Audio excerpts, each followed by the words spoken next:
조금 갈 텐데 이걸 조금 보고요. 아무래도 오늘 문법을 조금 더 보고 독해는 안 보진 않을 겁니다. 그래도 두세 개라도 우리가 오늘 볼 수 있는 거 조금 볼게요. 독해는. 자, 투부정사 의미상의 주어하고 동명사 의미상의 주어. 근데 기본적으로 밑에 보시면 말을 잘 해놓긴 했어요. 얘네들이 설명을 잘 해놓긴 했거든. 투부정사나 동명사는 원래 뭐야? 원래 동사예요. 원래 동사야. 그러니까 뭐야? 그러다 보니까는 주어를 필요로 합니다. 근데 문제는 다만 얘네들이 진짜 동사가 아니어서 동사 앞에 주어 놓듯이 놓지를 못하고 나름의 스타일이 있는데 일단은 여기서 먼저 밑에 얘기하는 모양은 잠깐만 볼게요. 밑에 가면 좀 더 구체적으로 얘기할 수 있는 게 있는데 여기는 예시만 보여줍니다. 투부정사 앞에 의미상의 주어를 쓰는 방식이 뭐냐면 for하고 명사를 놔주시는 방식. 그냥 명사 놓는 거 아니지. 투부정사 앞에는 for하고 명사 놔서 여기서는 25니 가짜 주어니 해석 안 하죠. 의미상의 주어 가. 이 친구가 이거 하는 거 이렇게 만들어주는 거야. 투부정사의 의미상의 주어는 for하고 명사. 자, 동명사는 제가 옆으로 조금만 빼서 쓸게요. 빼서 쓰는 게 얘는 설명이 많진 않아서 여기서 한 번에 처리할 수 있을 것 같아서.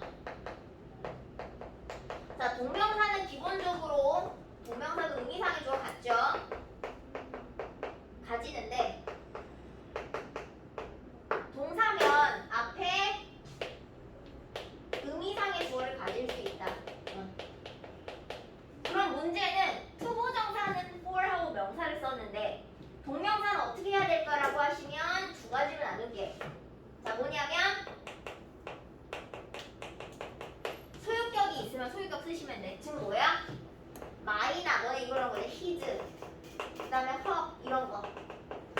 소유격이 있으면 소유격 쓰면 돼. 근데 모든 게 다 소유격이 있진 않아. 없으면 자 없으면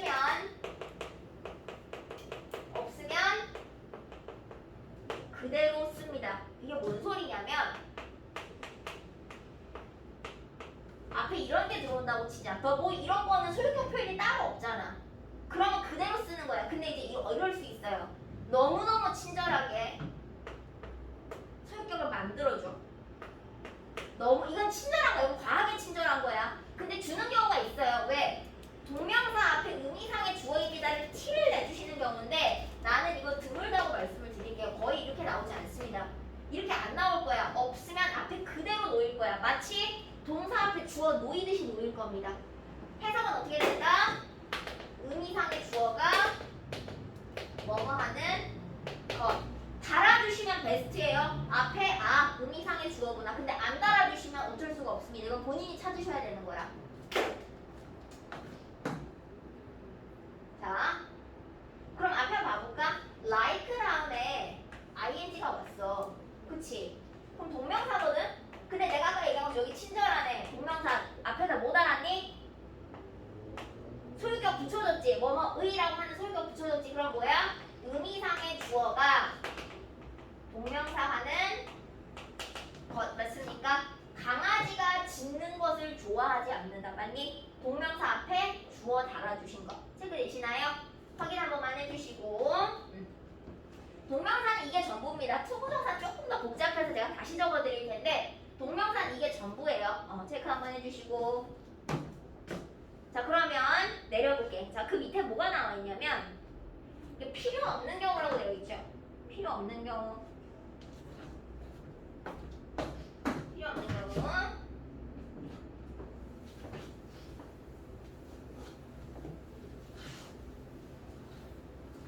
자, 필요가 없다는 건 기본적으로 뭐냐면 이 투부정사가 앞에 있는 주어와 같이 공유하면 쓸 필요가 없지. 그치? 앞에 있는 주어를 갖고 다 공유한 쓸 필요가 없어. 아니면은 자, 문장의 목적어와 같은 경우인데 어떤 경우냐면 너네 요거 생각하시면 좋을 것 같아요. 옆에 살짝 뺄게. 너네 오형식에서 오형식 동사 중에서 오형식 동사가 들어오시고 목적어, 목적격, 보어인데 이 둘 사이의 관계입니다. 이 둘 사이의 관계. 이거 지금 보시면 여기서는 이 둘 사이 관계를 당연히 보시는 게 맞고요. 얘랑은 조금 다르겠다. 목적어와 같다는 건 이 문장의 목적어를 자신의 주어로 쓰시는 경우, 그러니까 이 경우네요. 그러면 목적어를 여기 투부정사가 들어오시면 이 목적어가 이 친구한테는 주어거든. 우리 오형식 동사에서 목적어, 목적격, 보어면 목적어와 목적격, 보어는 투부정사가 들어오시면 주어 동사 관계예요. 근데 그럴 경우에 너네 앞에다 for 붙이니? 안 붙여. 즉 목적어가 자신의 주어인 경우죠. 그치? 목적어가 주어인 경우.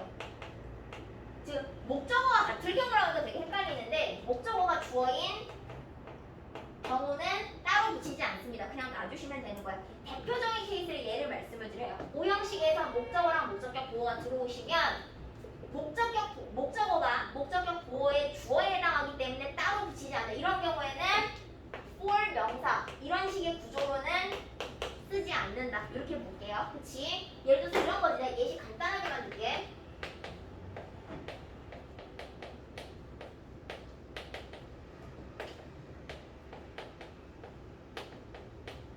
정말 그냥 간단한 예시 드릴게요. 자, 뭐야? advise 내가 조언했어. 그에게 투부정사 하도록. 얘가 운동하는 거지. 주어 동사 관계잖아. 그럼 앞에다가 여기다 for 붙여? 그런 거 안 붙인다는 얘기야. 그치? 목적어가 자신의 주어이면 안 붙인다는 얘기야. 대표적으로 오형식 구조로 말씀을 드릴게요. 대표적으로 오형식 구조 체크 한 번만 해주시고, 여기는 제 생각엔 이것보다는 여기 나와 있는 요 오형식 구조를 보시는 게 더 적절할 것 같아요. 목적어와 목적격 보호 사이는 주어 동사 구조다. 이거 생각보다 맨날 외우시면서도 캐치 못하는 분들 많습니다. 투부정사 쓰면 목적어는 목적격 보호의 주어가 됩니다. 둘이 주어 동사 관계라는 거 한 번만 잡아주시고, 자, 그 다음에 얘는 뭐야? 일반인. 쓸 필요 없는 경우. 너무 보편적인 거. 그 너무 보편적이지. 예를 들어서 사람은 뭐 남을 해치면 안 된다. 이런 것들 있잖아요. 그치? 너무 일반적이면 쓸 필요 없다. 그치? 빼시면 되고. 자, 그 다음에 이제 드디어 투부정사 얘기를 좀 할게요. 자, 일단은 먼저 거기 나와 있는 걸 먼저 보면 의미상의 주어는 두 종류입니다. for 쓰시는 경우가 있고 of 쓰시는 경우가 있습니다. 두 종류인데 솔직히 말씀드리면 of는 중요도가 많이 떨어집니다. 왜냐면 듣기 하시거나 생활용어 하실 때는 많이 들으실 텐데 우리 독해지문에서 이 친구가 압도적으로 사용이 많이 될 거야. 이 친구가. 그럼 of는 언제 쓰는데요? 라고 하시면 여기다 뭐라고 나와 있냐면 사람 성격 성질 나타내는 경우에는 of. 사람 성격 성질. 밑에 나와 있죠. 착하고 친절하고 정직하고 정중하고 사력 있고 생각이 많고 신중 이런 특징들이 들어오면 사람 성격이나 이런 거 들어오시면 of인데 우리는 이런 거 별로 안 중요해요. of는 사실 나는 for 때문에 얘기를 해요. 자, for는 제가 옆에다가 좀 정리만 한번 할게요. 얘가 좀 제가 말이 많아지는 라인이거든요. 투부정사 의미상의 주어를 제가 정리를 하겠습니다. 자, 일단 투부정사 용법별로 보자. 첫 번째, 투부정사 용법에 뭐가 있어? 명사적이 있잖아. 뭐뭐 하는 것이 있잖아. 명사적, 그치? 자, 그러면 이렇게 생각하자. 투부정사 앞에 누굴 쓴다? 의미상의 주어를 써주는 거야. 근데 명사적이다 보니까 해석이 어떻게 되니? 이 친구가 뭐뭐 하는 것이야, 뭐뭐 하는 것입니다.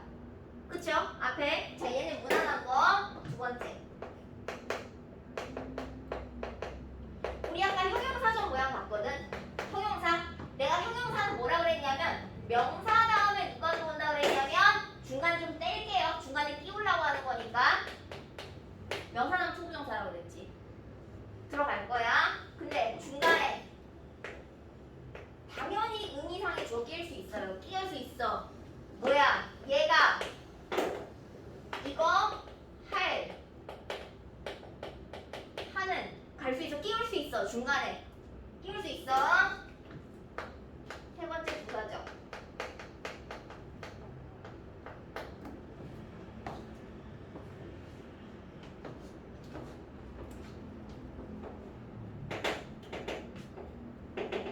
세 번째 부사죠. 그럼 우리 아까 부사죠 몇 개 봤니? 한 7개 봤거든? 설마 선생님 그 앞에 다 붙습니까? 절대 그렇지 않습니다. 부사적 너네가 볼 거는 자, 3개만 볼 거야. 3개. 딱 3개 얘기할 때는 첫 번째.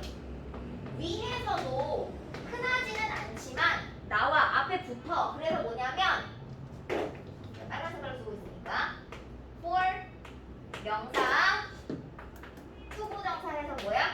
아, 의미상의 주어가 투부정사하기 붙어요. 붙는 거 볼 거야. 앞으로 나와. 몇 번 나와요 이거. 그치? 안 붙는 거 아니야. 붙어. 뭐하기 위해서. 자, 두 번째. 자, 훅 건너뛰어서 누가 있냐면 형용사 수식입니다. 자, 아까 봤던 부분이 사실은 다시 한번 생각나시면 좋을 것 같아요. 형용사 수식. 자, 그러면 모양 한번 써보자. 형용사가 들어왔어요. 그리고 투부정사가 들어와서 수식을 하지. 근데 그 사이에 누구 낀다? 의미상의 주어 낄 수 있어. 의미상의 주어가 투부정사 하기에 형용사 한 거겠지. 낄 수 있어. 그치? 선생님 세 번째는 뭔가요? 밑에가 좀 부족해서 저는 올릴게요. 너네 밑에다 쓰시면 됩니다. 저는 올릴게. 응. 세 번째는 뭔가요? 이게 안 잘리나? 잘리면 안 되는데. 아, 안 잘리겠다. 응. 세 번째 뭔가요? 형용사 또는 부사 enough 투부정사였지. 그치? 그럼 여기도 뭐 할 수 있다는 얘기야? 여기도 너네 뭐 할 수 있어? 끼울 수 있어. 끼울 수 있어. 그치? 자, 그럼 해석 어떻게 하니? 이 친구가 투부정사 뭐야? 이거 할 정도로 뒤에서 앞으로 오면 되겠지. 충분히 뭐뭐 한 거. 요거까지는 챙길게요. 요거 3개는 챙기자. 그치? 이거 말고는 안 붙어. 찾기 어려울 거야. 그치? 자, 부사적은 그렇게 많은 걸 봤지만 실제로 의미상의 주어가 붙는 건 위해서랑 형용사 수식이랑 형용사 인합 투부정사 여기만 보시면 돼요. 여기까지만 정리 한번 해주시면 좋을 것 같아요. 체크 한번 해주시고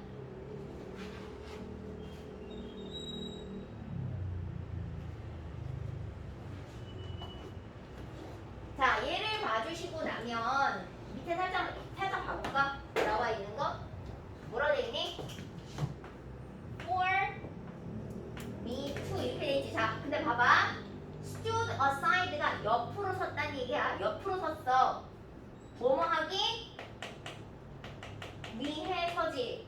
근데 앞에 누구 달았어? 의미상의 주어 달았잖아. 내가 그 방에 들어가기 위해서 앞에 달 수 있다는 거야. 달 수 있어요. 달 수 있어. 체크.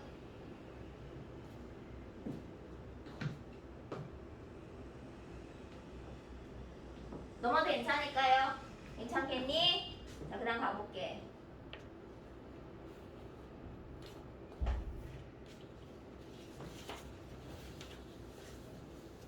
자, 그 다음 가봅니다.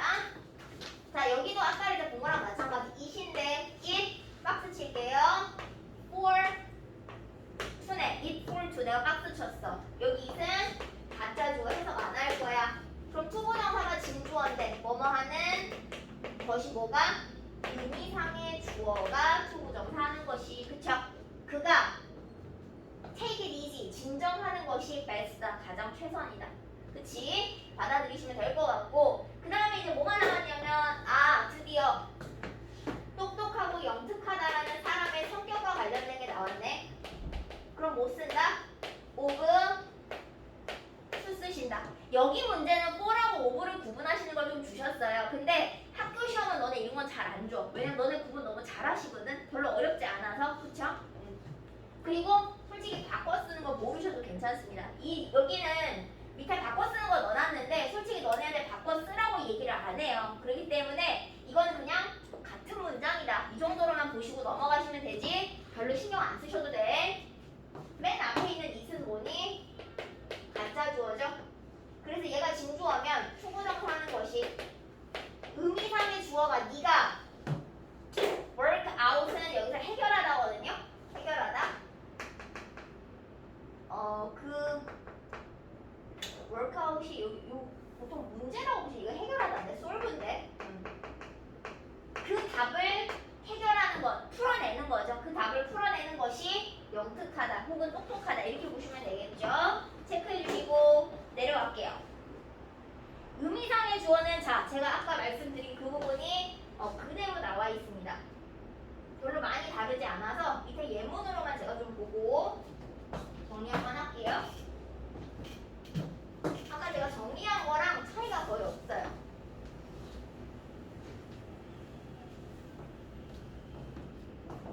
가볼까? 전치사 for 다음에 뭐니? ing입니다. 근데 선생님이 중간에 이상하고 꼈어요. 아, 의미상의 주어. 소유격이 있으면 소유격 쓰자고 했잖아? 그러면 얘가 이거 하는 건 그치? 그가 시험에 떨어진 것에 대해서 네가 책임을 지라는 거야. 맞니? 네가 책임진다. 맞니? 그치? 얘가 뭐 하는 건 마찬가지. 자, 조금 독특한 문장을 하나 갖고 오셨어요. 자, 존즈 하고 들어왔지. 어포스트로피 s를 붙이고 ing를 주시고서 쭉 가보니까 여기까지가 주어네. 주어 자리에 동명사를 썼어. 근데 동명사 앞에 누구까지 붙였어? 의미상의 주어. 못 붙이는 건 아니잖아. 주어 자리에 동명사 쓸 수 있으니까 거기다 의미상의 주어 붙일 수 있다. 얘가 뭐야? 동명사 뭐뭐 하는 거. 존이 웨딩 동안 그쵸? 근데 웨딩이라고 하는 거 웨딩이죠? 결혼식 동안에 잠들어 있는 것이죠. 잠들어 있는 것, 자러 간 것이 다소 당황스러웠다. 그치? 당황스러움을 유발했다. 이렇게 보시면 되겠죠. 주어 자리에 동명사를 쓰시는 건데 그 앞에 의미상 주어까지 안 쓰는 거 아니야? 쓸 수 있습니다. 그리고 뒤에 보시면 자, 보통은 이제 어떤 경우냐면 imagine을 제가 잡는데 being이 들어왔죠. 선생님 아까 소유격이라면서요. 자, 아주 가끔 원래 원칙은 뭐야? 원칙은 소유격이 원칙입니다. 근데 위에 뭐라고 돼 있냐면 주어체에서 목적격 쓴다고 돼 있거든, 너네. 원칙은 아닙니다. 근데 이게 말을 하다 보면은 소유격보다는 목적격이 더 편하다 보니까 가끔가다 독해하실 땐 나와요. 근데 원칙은 뭐다? 원칙은 소유격이야. 원칙은 소유격이에요. 그리고 아주 가끔 독해하시다 보면 목적격이 들어가 있는 경우도 있지만 뭐 틀렸다고 얘기할 수는 없어. 틀렸다고 얘기할 수는 없지만은 이거를 원칙이라고 보기보단 너네는 소유격 쓰시는 게 원칙이다. 자, 그럼 내려가 볼게요. 전치사 다음에 뭐니? 역시나 ing. 근데 중간 선생님 이번엔 this죠. 왜? 얘는 소유격이 없으니까 그냥 쓴 거야. 의미상의 주어가 투부정 ing 하는 거. 이것이 사실이라는 것에 대해서 no doubt 의심의 여지가 없다. 맞니? 체크되세요. 소유격 있으면 써주시지만 없으면 그대로 내린다. 그리고 아주 가끔 구어체 문장에서 못 쓴다. 목적격을 쓰시는 경우도 있는데 원칙은 아니다. 거기까지 정리 한번 해주시면 될 것 같고요. 자, 밑에 커먼 에러는 저는 안 보겠습니다. 제가 웬만하면 커먼 에러 다 건드리는데 이건 너네한테 별로 필요할 것 같지 않아요. 오히려 아셨을 때 너네들 헷갈리게 만드시는 것 같아서 넘어가면 자 숙제는 70 어디니? 73페이지까지요. 원래는 오늘 제가 완료 시제를 보고 싶었는데 그건 내 욕심이었던 것 같아요. 73페이지까지 73페이지까지가 숙제고